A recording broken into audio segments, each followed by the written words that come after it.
The Picture of Dorian Gray by Oscar Wilde.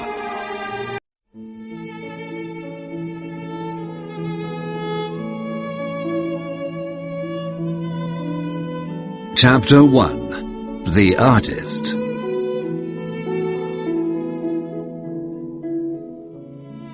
The studio was filled with the rich perfume of roses, and the light summer wind brought the heavy scent of lilac from the garden through the open door. Lord Henry Wotton was lying on a divan, smoking one of his innumerable cigarettes. Beyond the soft buzzing of the bees in the garden, the distant noise of London could be heard. In the centre of the room, on an artist's easel, stood a portrait of an extraordinarily beautiful young man. Basil Hallwood, the artist, was sitting in front of it, smiling at his work of art. "It is your best work, Basil. The best thing you've ever done," said Lord Henry languidly. "You must send it to the Grosvenor. The Grosvenor is the only place to exhibit it." "I don't think I shall send it anywhere," he answered. Lord Henry looked at him through the thin blue smoke of his cigarette. "Not send it anywhere? My dear man, why not? What odd people you painters are. You do anything in the world to become famous, and when you're famous, you're not happy." "I know you'll laugh at me," Basil replied, "but I really can't exhibit it. I've put too much of myself into it." Lord Henry laughed. "Too much of yourself into it? Basil, I didn't know you were so vain. You have black hair and a strong face. This young Adonis has delicate features, fair hair, and looks as if he were made of ivory and rose leaves. And well, you have an intellectual expression. And beauty ends where an intellectual expression begins. You don't look like your mysterious young friend at all. By the way, you haven't told me his name." "You don't understand me, Harry," answered the artist. "Of course I don't look like him. Dorian Gray is beautiful, and we all must pay for the gift the gods have given us, whether it is beauty or intellect. It's better not to be different from others. The ugly and the stupid have the best of it in this world." "Dorian Gray? Is that his name?" asked Lord Henry. "Yes, but I didn't want to tell you." "Why not?" "Oh, I can't explain. When I like people immensely, I never tell their names to anyone. It's like losing a part of them. I love having secrets." "You seem to forget that I'm married, and in marriage secrets are absolutely necessary. I never know where my wife is, and my wife never knows where I am. When we meet, which we occasionally do, we tell each other the most absurd stories with the most serious faces." "I hate the way you talk about your married life, Harry," said Basil. "I think you're a very good husband, but you're ashamed of your virtues. Your cynicism is simply a pose." Lord Henry laughed, and the two men went out into the garden. After a while, Lord Henry pulled out his watch. "I must go now, Basil, but before I go I want to know the real reason why you don't want to exhibit Dorian Gray's picture." "Harry," said Basil, "every portrait that is painted with feeling is a portrait of the artist, not of the sitter. I will not exhibit this picture because I'm afraid it shows the secret of my heart." Lord Henry laughed. "And what is that?" "I'm afraid you'll hardly understand it." Lord Henry picked a pink daisy from the grass and said, "I can believe anything if it's incredible." "The story is simply this," said the painter. 2 months ago, I went to a party at Lady Brandon's.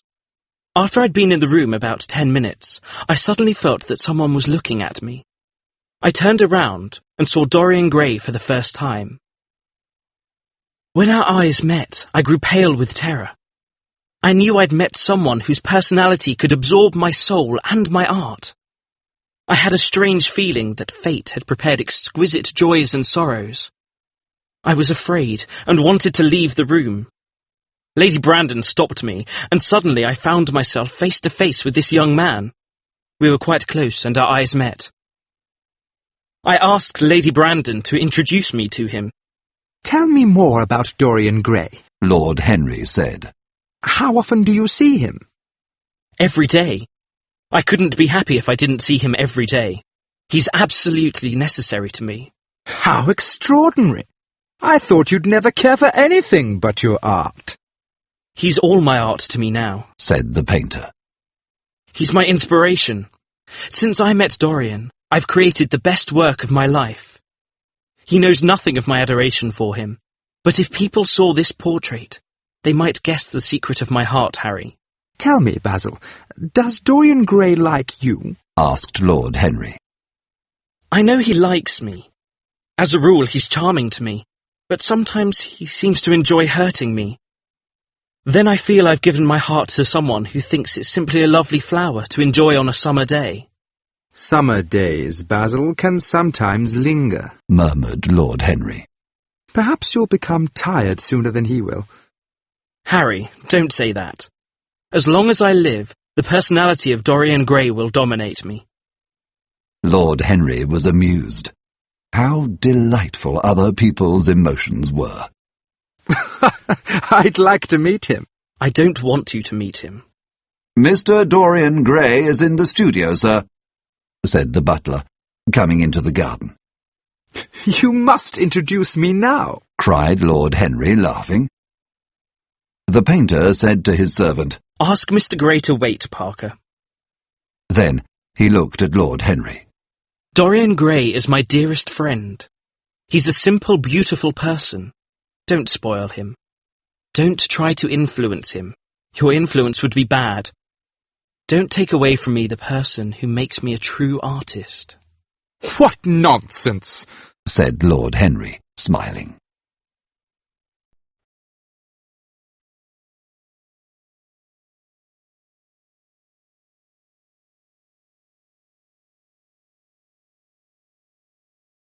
Chapter 2. The Picture.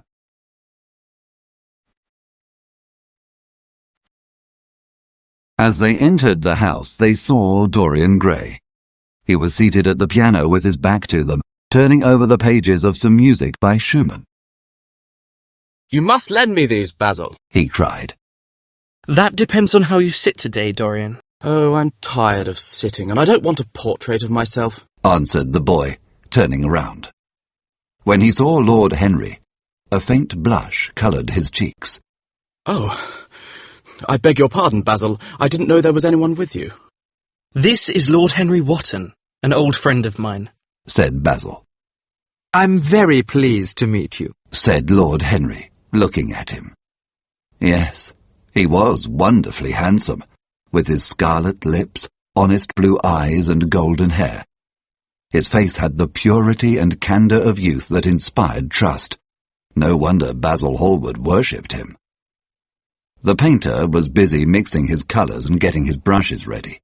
Then he turned to Lord Henry and said, Harry, I want to finish this picture today. Would you think it very rude of me if I asked you to go away? Lord Henry smiled and looked at Dorian Gray. Should I go, Mr. Gray?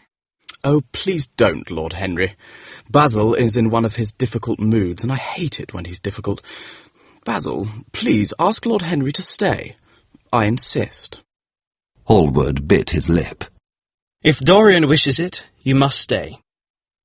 And now, Dorian, take your place and don't move about or pay attention to what Lord Henry says. He has a very bad influence on all his friends, except myself. While Basil was painting, Lord Henry talked and talked. And he had such a beautiful musical voice. His fascinating words touched a secret chord in Dorian that had never been touched before. Only music had had this effect on him.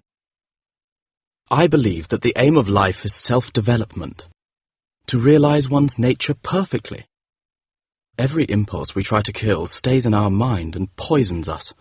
The only way to get rid of a temptation is to give in to it.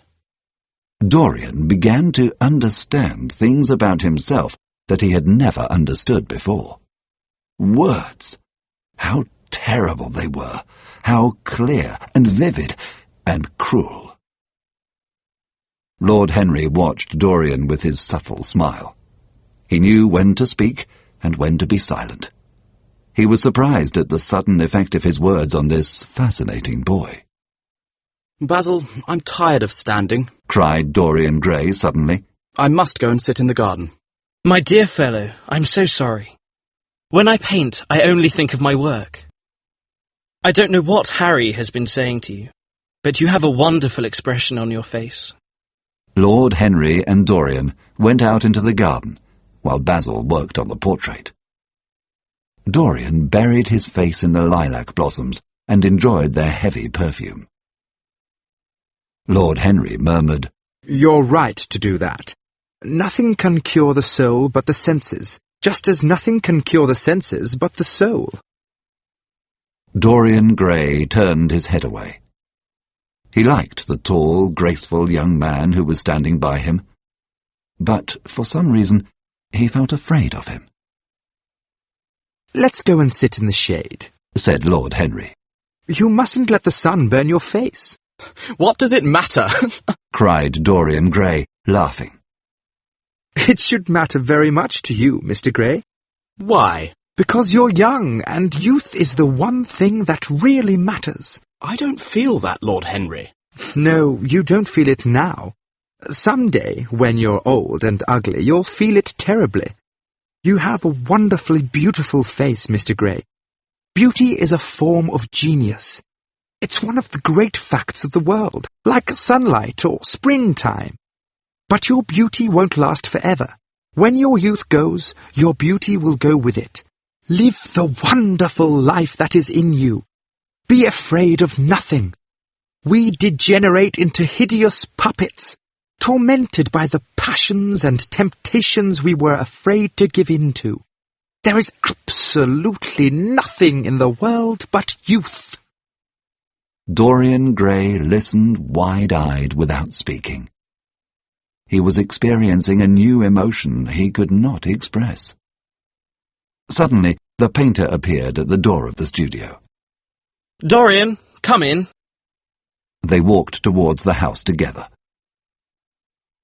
You're glad you have met me, Mr. Gray, said Lord Henry. Yes, I'm glad now. I wonder if I'll always be glad.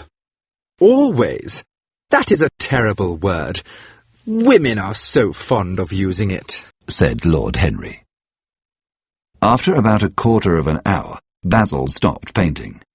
He stood back and looked at Dorian and the painting. It's finished, he cried, and signed his name in red letters on the bottom of the canvas. Lord Henry examined the picture. It certainly was a wonderful work of art. My dear fellow, this is the finest portrait of our times. Mr. Gray, come over and look at yourself. Dorian looked at the picture, and for a moment his cheeks flushed with pleasure. The sense of his own beauty came to him like a revelation. Then he remembered Lord Henry's words about the brevity of youth and beauty. Yes, he would become wrinkled and old, and all the grace would disappear from his figure. He would become ugly. The thought froze his heart. Don't you like it? cried Hallward. Of course he likes it, said Lord Henry. It's one of the greatest things in modern art. I'll pay any sum for it. I must have it. It is not my property, Harry. Whose property is it? Dorian's, of course, answered the painter. He's a very lucky fellow. How sad it is, murmured Dorian Gray, still staring at his portrait. I'll grow old and horrible, but this picture will always remain young. If it were only the other way, I wish I could stay young and the picture grow old. I'd give everything for that. I'd give my soul for that. Lord Henry laughed. I don't think you'd like it, Basil. No, I wouldn't, agreed Basil. Of course, you like your art better than your friends. How long will you like me? Only while I'm beautiful, I suppose. I'm jealous of the portrait, Basil. Its beauty will never die. Lord Henry is perfectly right. Youth is the most important thing in the world. I'll kill myself when I find that I'm growing old. Don't talk like that, Dorian, said Basil in amazement. You're my dearest friend. Basil turned to Lord Henry and asked angrily, What have you been teaching him? Why didn't you go away when I asked you? Lord Henry shrugged his shoulders. It's the real Dorian Gray, that's all. It isn't. Harry, I can't argue with my two best friends at the same time. Between you both, you have made me hate my best work. I'll destroy it now, before it destroys our friendship. He picked up a palette knife. Dorian ran towards the painter and stopped his hand. Don't, Basil. It would be murder. I'm glad you appreciate my work at last, Dorian, said the painter coldly. Appreciate it? I'm in love with it. It's a part of myself. Later, while they were having tea, Lord Henry suggested going to the theatre. I'd like to come to the theatre with you, Lord Henry, said Dorian. Then you will come, and you will come too, Basil. I can't. I have a lot of work to do. Well, then, you and I will go alone, Mr. Gray. The painter bit his lip and walked to the painting. I shall stay with the real Dorian, he said sadly. When the two men had closed the door behind them, Basil flung himself on the sofa, and a look of pain came into his face.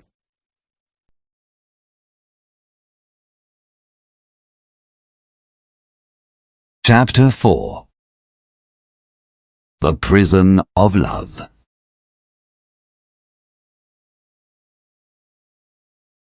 Mother, I'm so happy, whispered the girl, resting her head on her mother's lap. The tired-looking woman was sitting in the only armchair of their dingy sitting room. I'm so happy. Sybil repeated. And you must be happy too. Mrs. Vane put her thin white hands on her daughter's head. I'm only happy when I see you act. You must think only about acting. We're poor. We need money. What do you know about this young man? You don't even know his name. His name doesn't matter. I call him Prince Charming, and he's everything to me. I love him because he is what love should be, and he loves me. You're too young to think of love, said her mother. She looked at her daughter's radiant face and tried to warn her of the dangers of love, but the girl was locked in the prison of love and would not listen. At that moment, the door opened and a young man with brown hair came into the room. His hands and feet were large and clumsy. Mrs. Vane smiled at him, and Sybil hugged him. James Vane looked into his sister's face with tenderness. I want you to come out with me for a walk, Sybil. As you know, tonight I'm leaving for Australia, and I won't see you for a very long time. Oh, Jim, you really want to take me out for a walk? Let's go to the park. She ran upstairs to get dressed. When James and his mother were alone, he said, I've heard that a gentleman comes to the theatre every night to talk to Sybil. Yes, the young man is undoubtedly a gentleman, James. Probably a member of the aristocracy. James bit his lip. Watch over Sybil, Mother. I'll be in Australia, and you're the only one who can protect her. At that moment, Sybil entered the room and said, I'm ready, Jim. Let's go out.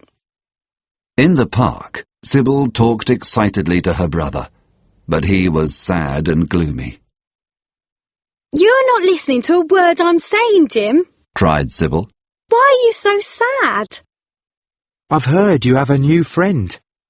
Who is he? What do you know about him? Can you trust him? Stop, Jim. You mustn't say anything against him. I love him. But you don't even know his name, answered James. He's called Prince Charming. He's the most wonderful person in the world. I wish you could see him. Sybil, tonight I'm leaving, and I'm worried about you. I want you to be careful. You're mad about him, but you don't know his intentions. If he ever hurts you, I'll kill him." She looked at him in horror. He repeated his words, and they cut the air like a knife. The people around them gaped. Come away, Jim. You don't know what you're saying. He loves me, and he'll love me forever. You're simply jealous. I wish you would fall in love. Love makes people good. I hope you're right, Sybil. They returned home, and James had a small meal. Soon it was time for him to leave. He kissed his sister tenderly, then turned to his mother and said, "Goodbye, Mother. Don't forget that you have only one child to look after now. If that man hurts her, I'll kill him like a dog. I swear it." "I suppose you've heard the news, Basil?" said Lord Henry that evening, while they were having dinner at the Bristol Hotel. "No, Harry," answered Basil. "What is it?" "Dorian Gray is engaged to be married," said Lord Henry, watching him as he spoke. Basil frowned. "Dorian? Engaged to be married? Impossible." "It's perfectly true. "To whom?" To some little actress." "I can't believe it. Think of Dorian's position and wealth. It would be absurd for him to marry an actress. I hope the girl is good." "Oh, she's better than good. She's beautiful," murmured Lord Henry. "And Dorian is not often wrong about these things. We'll see her tonight, so we'll judge for ourselves." "But Dorian can't marry an actress. It's absurd," cried the painter, biting his lip. "Why?" Lord Henry said coolly. "He'll love her wildly for 6 months, and then suddenly he'll be in love with another woman. It will be amusing to watch." "You don't mean a word of that." Lord Henry laughed. "Here's Dorian himself. He'll tell you more than I can." "My dear Harry, my dear Basil, you must both congratulate me," said Dorian, shaking their hands. "I've never been so happy." "I hope you'll always be very happy, Dorian," said Basil. "But why didn't you tell me? You told Harry." "There isn't really much to tell," cried Dorian. "Last night I went to see her act. She's an artist. After the performance I went to speak to her. As we were sitting together, suddenly a look came into her eyes that I'd never seen before. My lips moved towards hers. We kissed each other. I can't describe what I felt at that moment." "At what point did you mention the word marriage, Dorian? And what did she say? Perhaps you forgot all about it?" asked Lord Henry. "I didn't make a formal proposal. I told her that I loved her. When I'm with her, I forget all your fascinating, terrible ideas, your theories about life, love, pleasure." "Pleasure is the only thing worth having ideas about. When we're happy, we're always good. But when we're good, we are not always happy." "I know what pleasure is," cried Dorian. "It is to adore someone." "That's certainly better than being adored." "Harry, you're terrible. I don't know why I like you so much." "You'll always like me, Dorian. I represent all the sins you've never had the courage to commit." "What nonsense, Harry. Let's go to the theatre. When Sybil comes on stage, you'll have a new ideal in life." The painter was silent and gloomy. He could not bear the idea of this marriage. He felt that Dorian would never be to him all that he had been in the past. Life had come between them. When he arrived at the theatre, he felt he had grown years older.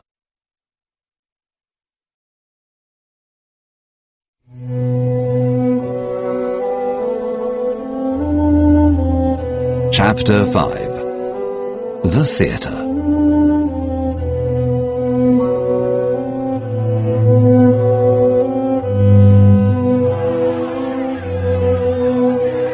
The theatre was crowded that night, and it was oppressively hot. Dorian, Lord Henry and Basil were sitting in a private box.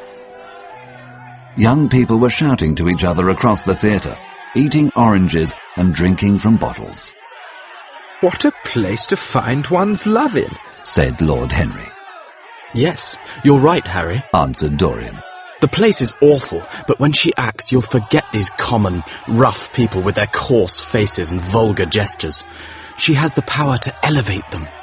I understand what you mean, Dorian, and I believe in this girl, said the painter. If she can give a soul to those who have lived without one, if she can create the sense of beauty in people whose lives have been ugly, she deserves all your adoration. Thank you, Basil, answered Dorian, pressing his hand.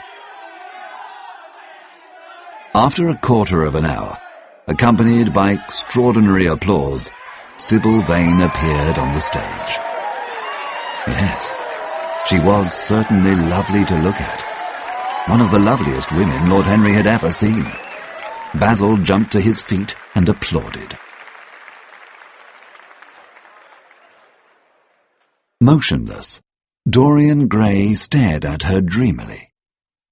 She moved across the stage like a goddess. Yet she was strangely lifeless. When she spoke, her words sounded artificial and meaningless. Her tone was false and unnatural. Her acting lacked passion and vitality. Dorian Gray grew pale as he watched her. His friend said nothing to him, but she seemed absolutely incompetent.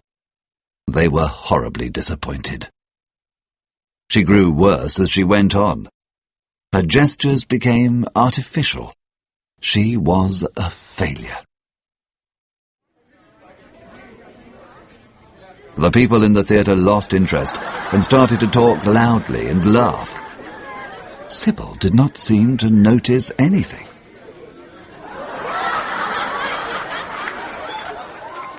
At the end of the second act, Lord Henry got up and said, "She's very beautiful, Dorian, but she can't act.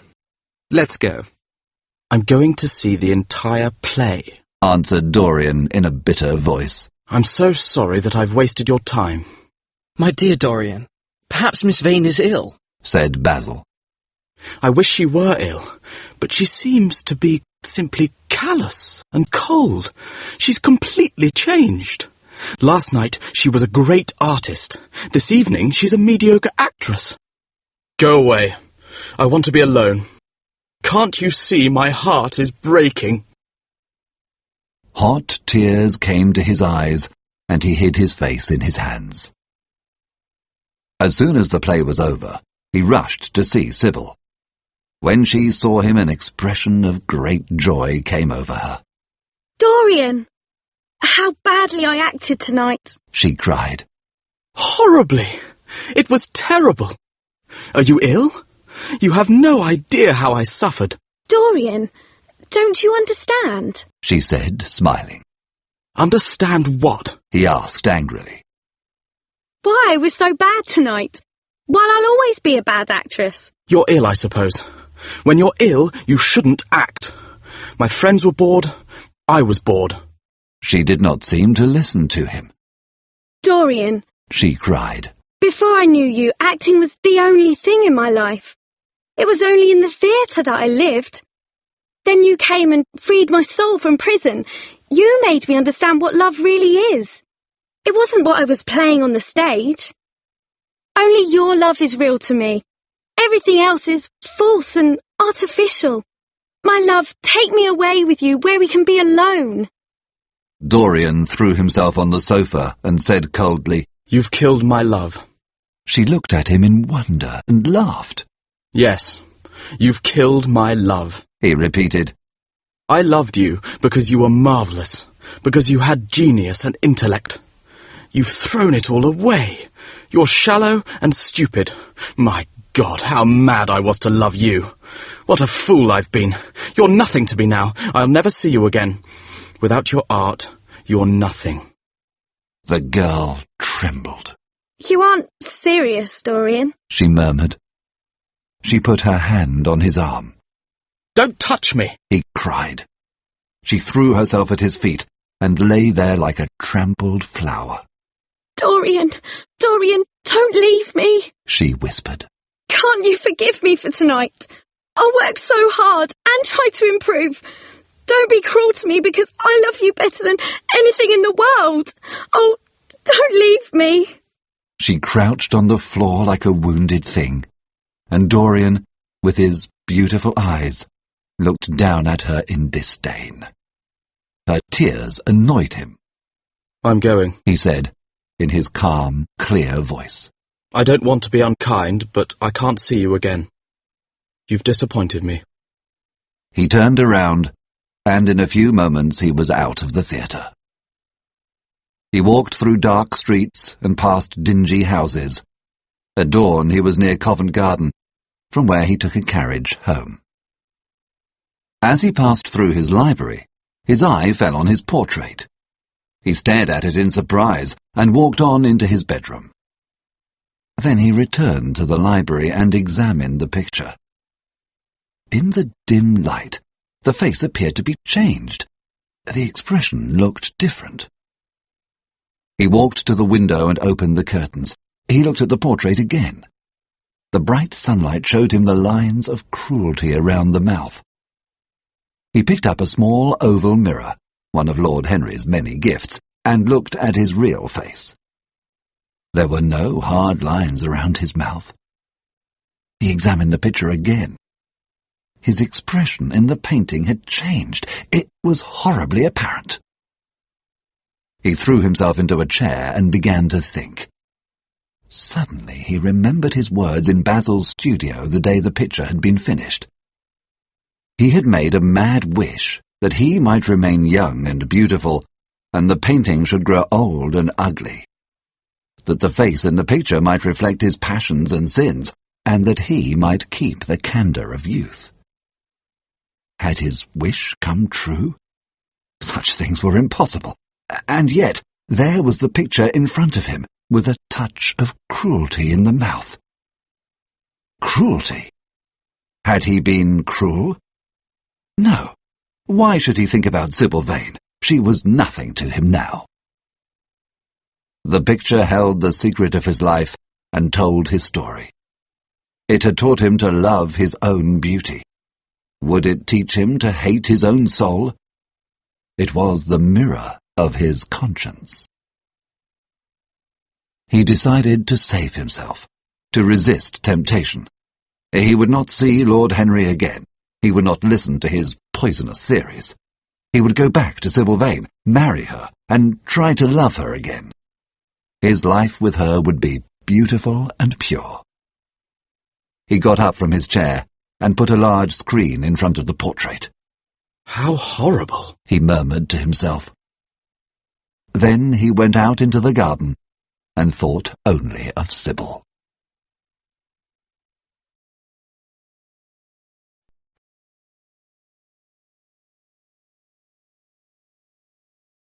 Chapter 6. The Death of Love.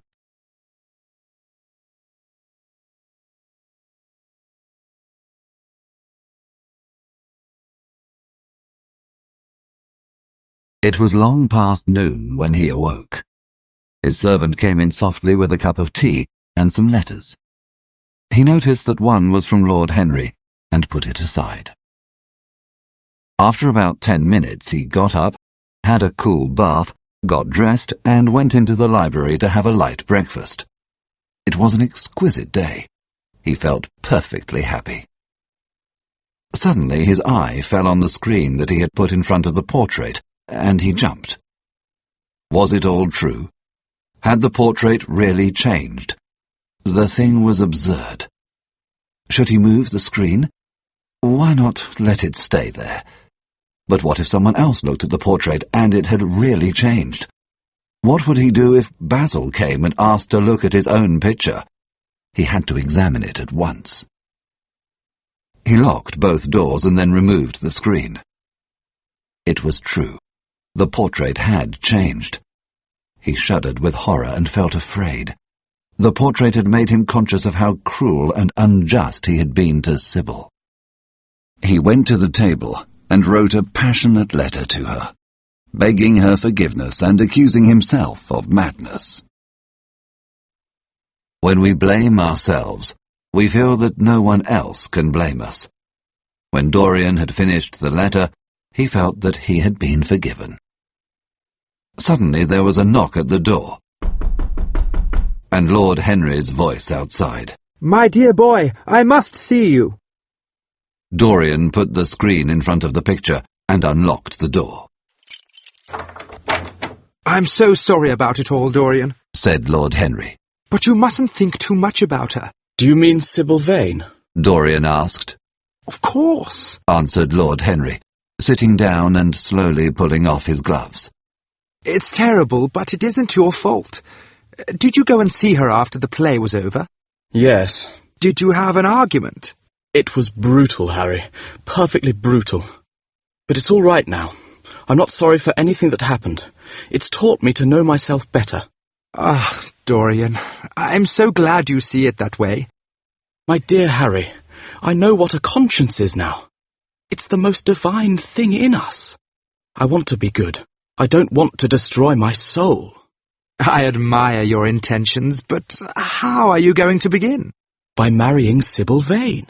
Marrying Sybil Vane? Cried Lord Henry. Dorian, didn't you get my letter? Your letter? Oh, yes, but I haven't read it yet. You know nothing, then. What do you mean? Lord Henry sat down by Dorian, took both his hands, and held them tightly. Dorian, my letter was to tell you that Sybil Vane is dead. Dead? Cried Dorian, jumping to his feet. Sybil? Dead? It's not true. It's a horrible lie. It's true, Dorian. Said Lord Henry gravely. It's in all the morning papers. There will be an inquest, and you must keep your name out of this scandal. Things like this make a man fashionable in Paris, but not in London. Dorian was dazed with horror. Finally he said, Oh, Harry, be quick. Tell me everything at once. I'm certain it wasn't an accident, although it must be described that way officially. The girl swallowed some poison. Harry, it's terrible. It's all my fault. I was terribly cruel to her. I've murdered Sybil Vane. You didn't kill her, Dorian, said Lord Henry. She killed herself because you didn't love her anymore. It's never happened to me. If you'd married Sybil, you would have been very unhappy and your marriage would have been a failure.